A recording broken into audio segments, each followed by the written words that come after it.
Um, well, let's start with scheduling. That's a little peripheral, but I know I've been talking to you about that.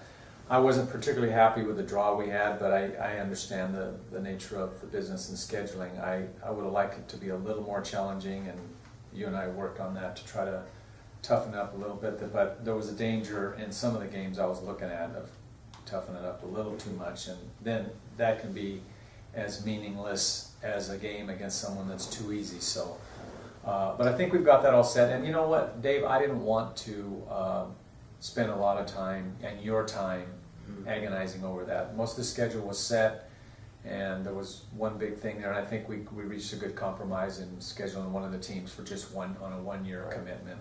So if I want to make a change for the better the following year, I can do that. And like I told you, those teams that I think are a little lightweight, there's no guarantee that we're going to beat them. Well, I think coaches are smart. They all schedule pretty well, but I want a tough preseason. I want our preseason to be harder, more difficult than our league, and we're not there. We might have a couple games there that are, but I really don't want. I don't want to. Preferably, that's just it. I want to be tougher on the front end than going to the league. In the league, I like to be ready and feel like the kids have come up against tougher competition. I also feel there's a way to manage a game so you don't embarrass yourself. That you keep the clock running. Even though I like to throw the ball, maybe you don't throw as much, or you throw real safe, completed passes, so you're keeping the clock moving and stuff like that. So I think that's on the coach too, not even so much on your personnel. As long as you hang on to the ball and do some things that are fundamentally sound, you can still make a score respectable.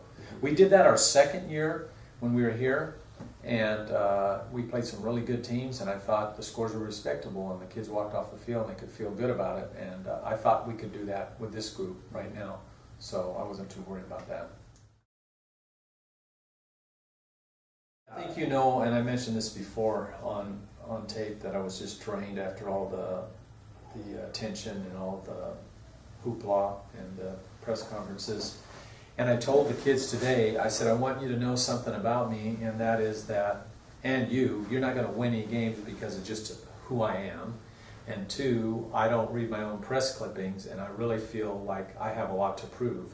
So you should understand that you should be in the same position. You have a lot to prove as well, but I feel even more so for myself. But the good news is I'm working and I'm busy, and that takes away the stress to me, and the feeling drained. It's energetic for me because I know I'm doing good things.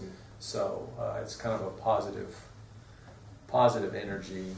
Even though I'm expending energy, it's positive because I know we're doing things, we're fitting, we're molding into the expectations I have, which is a daily, even by the hour thing. I just bumped into a teacher right there with another issue. So, and those are the things that I think I do best, and that's getting the kids' mind right, but not about football. I gave them an evaluation today. I sat them down in front of me today, and I said, I'm going to evaluate you in two areas. I'm going to evaluate what I've seen in the weight room, and I'm going to evaluate you on what I think the message that I gave you the first time I met with you, which was almost purely academic and teacher relationship centered.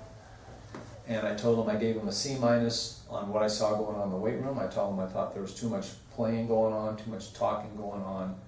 I thought their workout, the workout program that was in place here by the previous coach is very good. And I think I mentioned this, if it's not broken, I'm not going to fix it. But that being said, you need to come in the weight room with your game face on, and it's only a 30-minute workout. You need to be really on target with it. And so I'm evaluating them hard right now because I want them to say, well, I hope they're thinking a little bit. I thought we were doing pretty good, and they were. But there's little pockets of this going on, and I want to kind of,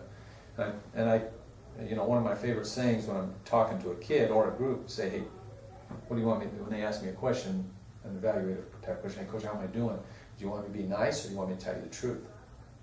And they always say, tell me the truth. And then to me, that opens the door for me being very candid and And never messing up a kid's shine when you step on his shoes, but doing it in a way. So the second part of it, I gave him a D- because I said, most of you are doing a pretty good job, but I'm not happy with some phone calls I'm getting from teachers where, and I told the kids this, and I had a second episode with a kid that I was told was a leader on my team. He's been a starter for a couple years. And I had a second episode of him being very, very disrespectful to a teacher.